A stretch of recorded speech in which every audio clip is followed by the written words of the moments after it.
Love to see you dance, Paul. The music moves me, just kind of moves me ugly. All right. Howdy, y'all. I am Paul Thompson. And before we get started, I just want to give a great big birthday shout out to a friend of mine who has been a huge influence on my project management career as well as my life. Karen, phenomenal project manager. If you ever get a chance to spend time with her, you got to. Anyway, happy birthday. All right, let's Happy get birthday, back to Karen. this, right? This is my Project Hell. And for the next 20 minutes, Kelly and I are going to throw away all that corporate lingo and just provide some no nonsense project management ideas to help give you what you need to remove the pain and deal with real project problems. And I'm Kelly Schockler, and this is the 8th episode of my Project Hell. Hard to believe. Last week we did something a little different with the Love It or Lose It. And if you weren't able to attend, you can catch that on our replay on our YouTube channel. We plan on doing it again in the future. So check back in a few weeks for that. But we're going to go back to our usual format today where Paul and I deliberate a hot topic, and we hope and pray that you get something good out of that conversation to help your project management practice. And after that, we're going to have a guest project manager join us in Coach's Corner for some no-nonsense solution brainstorming regarding their project health situation. And last, if we have a few minutes, we'd like to answer your questions, maybe one or two from those of you who are tuning in today, and you can type those right into the Q&A feature in Zoom. Also, we love it when you use the chat to share your own ideas and thoughts with us and one another. So, Paul, bring out that hot topic. Let's get to it. All right. So, unless you've been living under a rock, you guys have heard the expression draw a line in the sand. And it usually means an individual or even a country, right, is issuing a challenge or giving an ultimatum. And I was surprised, but the saying really traces back to 168 BC when Populus, a Roman politician, was meeting with the king of Syria, and the king was preparing to invade Egypt. And what Populus did was drew a line, a circle in the sand around the king, and pretty much told him, you're not to step out of that until you agree to withdraw your troops or face war with Rome. Well, the king agreed, the war was avoided, and the expression took hold. And that's how we got the draw a line in the sand. Okay, that's cool history. I love it. Sounds like much hasn't changed, right, over the years. But when we were talking about drawing lines in the project sands, my mind immediately went to setting personal boundaries as a PM, being able to say, this is as far as I go, stakeholders, here's my line on this. And I'm completely aware that I've been bringing up personal boundaries a lot on my Project Hell, which is telling because there's a problem with personal boundaries amongst project managers. Anyway, so I thought about also drawing lines in the sand, another way of saying I'm going to proactively manage my stakeholder expectations. So Paul, what if I'll stick with my personal boundary setting direction? Are you good with the hard conversations as ways of drawing And lines in the really, sand?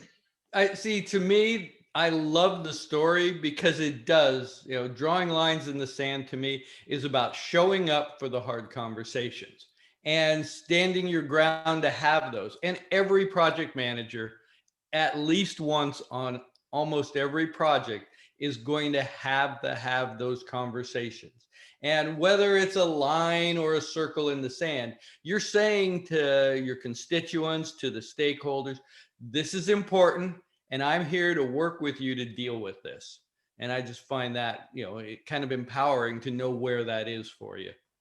Right. In order to get there, you have to be effective in doing that as a PM. You have to have clear personal boundaries in place, or you're not going to be any good at having those hard conversations to set your stakeholders' expectations. We will get taken advantage of, find ourselves in more project hell than's necessary. I see we as project managers can create our own drama often. What I mean by having personal boundaries in place is that you're clear on what your limits are as a project manager. You know, how many hats are you willing to wear? How many extra pet stakeholder wishes are you willing to fulfill? And knowing what your outer boundaries are about how much stakeholder BS you're going to tolerate before you take action, right?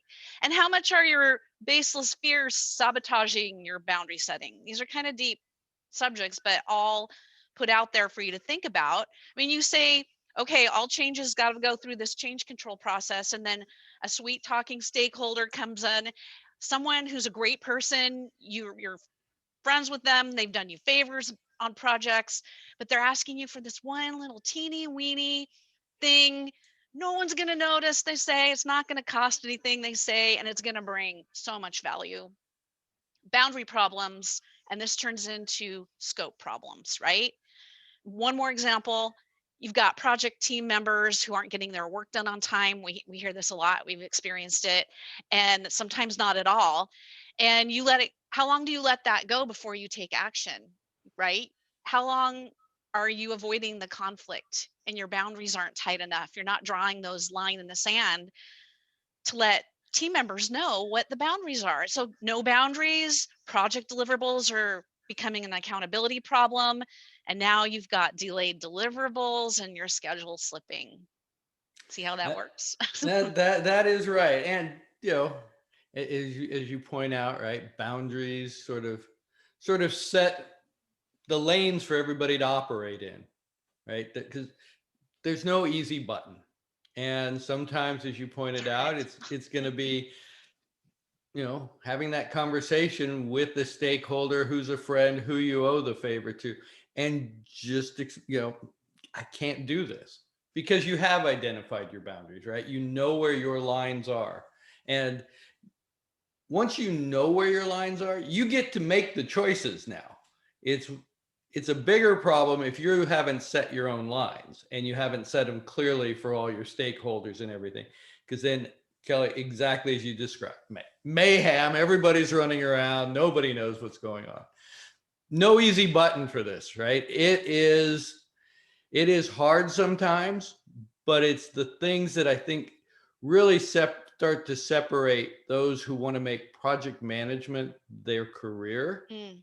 and being able to kind of pull that inner strength up and have some of these hard conversations, um, from the folks that they'll manage the project, but that's really not their passion. So these are the harder things that kind of separate us, I think, sometimes. No, good point. Good point. And interestingly enough, yesterday I came across a Brene Brown quote. And I know, Paul, you appreciate Brene Brown's writings as much as I do. And here's the quote: daring leaders who live into their values are never silent about hard things. So these line drawing, boundary and expectation conversations, they're hard conversations. They're not easy to have at times. They take a certain level of confidence and consistency on your part. But this is a core soft skill, to Paul's point, that great project managers have. And if you think you need a little help developing your boundary setting and confidence factor, Paul and I are here for you. Shoot us an email, book that one-on-one with us, complimentary. We can give you some great resource ideas. So, Paul, I think it's time to move on to Coach's Corner. All right, let's see what Ann has to say. Yeah, and as we've been doing more episodes, you might have noticed we've had to adapt a little bit to some of our PM guests, their schedules. Our guests sometimes can't make this time. So we've been pre-recording our guest PM and their situation, and it seems to be working out. So we're going to do that again today with our guest project manager, Anne, who's what I like to call an accidental project manager. And I was able to connect with Anne a few days ago, have her tell us a little bit more about her situation, and our producer, Katie, is going to play that right now. So have a listen to Anne's current project hell. Hey, Anne, good morning. Welcome to the My Project Hell webcast. We're really happy to have you in our Coach's Corner today. And Paul and I would love it if you would just tell us a little bit more about your current situation. What's going on in your Project Hell and how might we help? So first, Kelly, thank you for having me. I actually am a sales leader on our partnership team, and I have been tasked with a project to create a more effective SOP for our partner revenue tracking. And I am what you call an accidental project manager. Okay. And this is dropped in my lap. And it affects our cross-functional team that includes sales, customer implementation, partnership team, as well as finance. And each team is responsible for providing the correct data so that we have accurate revenue reporting quarter over quarter, and we know how partners are performing year over year. Okay. So what can we help you with specifically? What kind of problems and issues is this causing for you?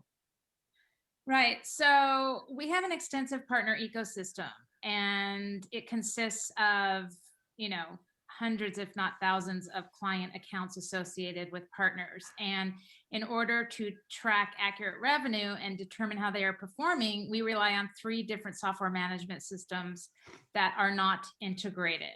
And so each department is responsible for supplying the right data, and there's a lot of manual entry, there's a lot of individuals not following through, and therefore there's a lot of errors that occur. And so every quarter, mid-month, I kind of dread that time because I have to reconcile the previous quarter's partner revenue, and it's a big mess. And you have the other divisions are trying to do the same thing. So you're probably not the only one that's feeling this angst. Would that be right? Somewhat. I mean, I'm responsible because it's partners and that's what I'm responsible for, but we rely on one another for accurate data collection. And so it's like the domino effect, whereas if it starts with sales and if they don't do their part, then customer implementation is going to get the wrong information, then I'm going to get the wrong information, and then our finance team will get the wrong information. Okay. And another question for you. What has leadership done so far to try and fix this integration issue, just so we know what's been done already or what's been addressed or assessed by them? Right. So because it's an internal issue and not public facing, the leadership is aware that the process is broken, and they did upgrade one of the internal tracking management systems, but it still doesn't integrate with our finance system, which is the most critical source because that's the most accurate in our revenue tracking. So their investments are more on focusing on revenue generating product upgrades and enhancements. So while they realize that there is a broken process, just at this time, I kind of have to work with what I have. Okay, and so you have been crowned the accidental project manager, to create a standard operating procedure so that you can try and bring this together. It's the Band-Aid that they think is going to fix the situation for now. Is that correct? Yes. Okay. Yes. All right. Well, we will go back here to the show, and Paul and I will put our heads together and see what we can come up with. And then we hope that you'll go to our My Project Hell YouTube channel and listen to what we say and see if there's anything there for you to take away and use in your situation. Thanks for being on. Thank you. Appreciate it. Take care. Bye. All right, Paul, what do you think? Special kind of project hell, those disparate systems. It is, and I see more and more of this happening, right? One of the things that I immediately sort of took away is, as project managers, more and more, we're also having to be analysts, right?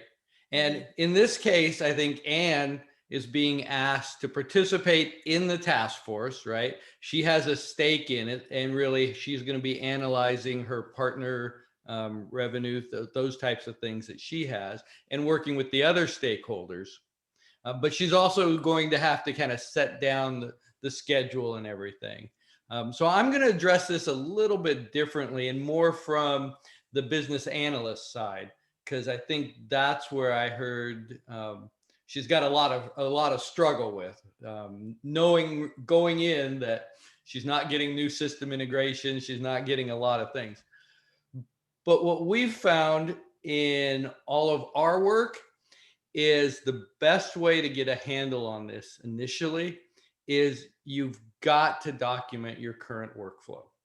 And even when we go into to automate a system or to automate a workflow, the first thing we do is build out a swim lane diagram that really shows how does work flow and how does it flow between groups and all of the different interfacing people involved. Because once you have that, then you can start to look at where is there work that's either being duplicated or in the wrong area, right?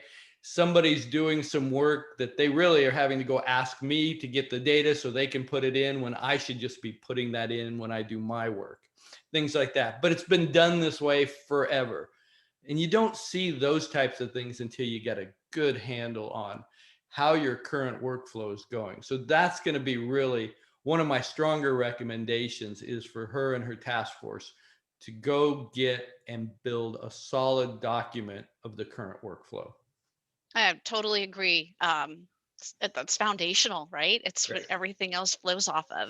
And I also think, yes, process improvement initiative, but treating it like a mini project, right? Doesn't need everything A to Z, but it needs a little project management TLC, little schedules, scope definition, and what I think really important, some stakeholder identification and strategy. Because based what Anne shared with us, we've got these 4 different teams are trying to come up with disconnected data, every quarter to push to Anne. No one source of truth is not going well. And it sounds like there might be a little bit of a lack of accountability there too. And transparency might not be all that.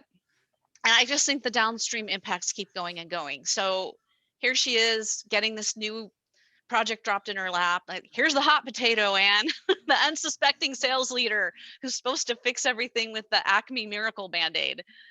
So Anne, I imagine that as a sales lead for partner accounts, you are well versed in stakeholder management. Managing your partner stakeholders is what you do. So you've got a leg up on this. Use that superpower.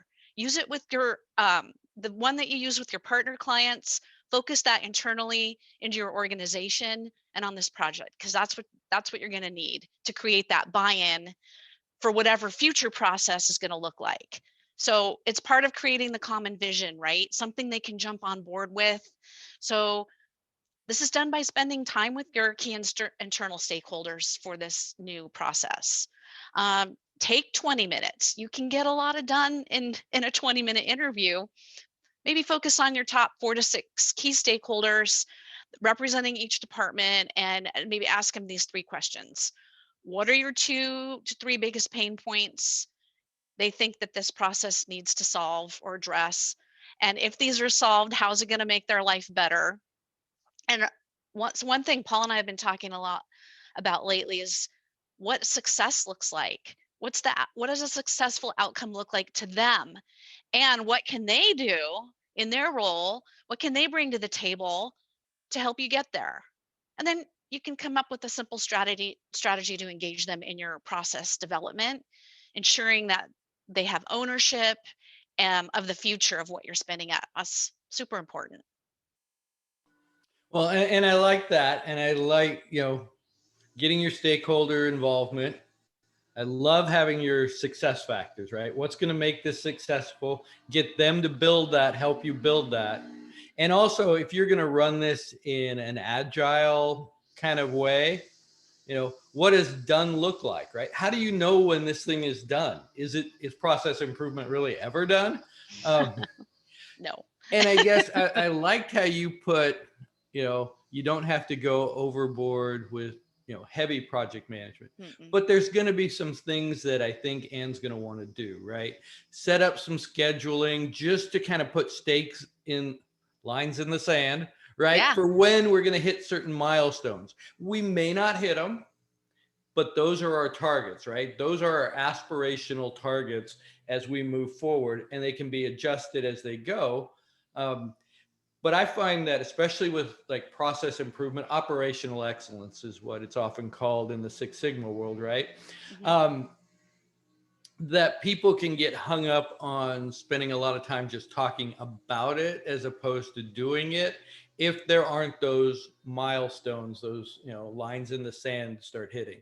So that may be another way to kind of just keep that movement going as they work forward.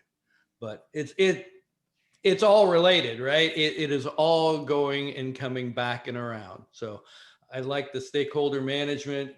You got to build that. You've got to be able to work with everybody. All right. I think And we're at time, Paul. I know. And I'm hoping, we're going to follow up with Anne in a few weeks and find out really how this advice played out. Hopefully she'll let us know that it was a positive. If not, either way, we're going to have to take some lessons learned and see how she's gotten it. We just want to thank everybody for joining us today for My Project Hell, and reminding you can catch our replays on our YouTube channel.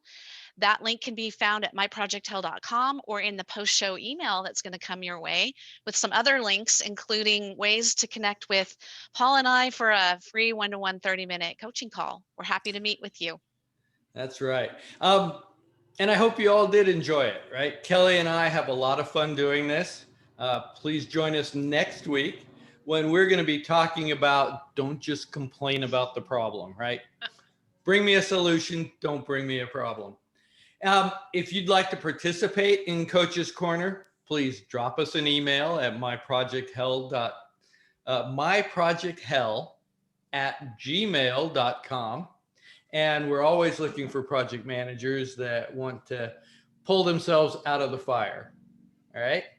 And in the post-show email that you guys are going to get, there's a survey. Please take a few minutes to fill it out. We really enjoy hearing lessons learned and trying to make this better for you all. So Absolutely. take a minute and give us some feedback.